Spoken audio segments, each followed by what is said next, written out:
अगर ये शादी गलती से पहली, दूसरी और तीसरी जनरेशन तक रिपीट हो गई तो रिस्क और मल्टीप्लाई हो जाता है। कजन के साथ शादी से पहले ये एक चीज कर लेना, वरना बहुत बुरा फंसोगे। इस सीरीज के पहले सारे वीडियोस में हमने देखा कि कैसे एशियन कंट्रीज, खास करके पाकिस्तान और इंडिया के साउदर्न स्टेट्स और मुस्लिम कंट्रीज कजन मैरिजेस की वजह से बहुत बड़े हेल्थ क्राइसिस में है। आज हम समझेंगे एग्जैक्टली वो रीजन जिसकी वजह से जेनेटिक डिसऑर्डर होता है और क्या है उसका सॉल्यूशन। देखो, कजन मैरिज यानी कंsanguineous मैरिज का मेन प्रॉब्लम ये होता है कि दोनों पार्टनर्स एक ही फैमिली के जीन्स शेयर करते हैं। जब फर्स्ट कजन्स आपस में शादी करते हैं तो उनके जीन्स का लगभग 12.5% हिस्सा सेम होता है। अगर दोनों के अंदर कोई रिसेसिव बीमार जीन हो तो बच्चे को उस जीन के दोनों कॉपीज मिल सकती हैं और फिर वो जीन डिजीज बन जाता है। इससे बच्चों में जेनेटिक डिसऑर्डर्स जैसे फिजिकल डिसेबिलिटी,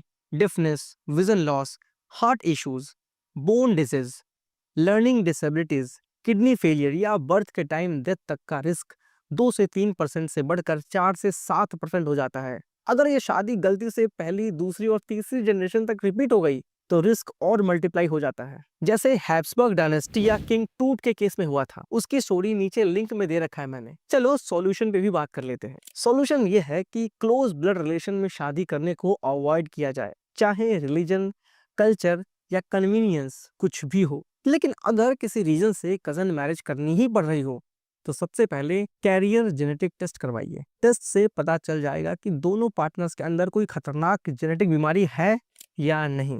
अगर कोई बीमारी मिल जाती है तो ऐसे केसेस में doctors IVF plus genetic screening suggest करते हैं ताकि बच्चा हेल्दी हो। और अगर कोई बीमारी नहीं निकलती है तो फिर धूमधाम से शादी करो और मुझे इनवाइट करना मत भूलना। ख्याल रखो, कल मिलता हूँ। Thank you for watching this series.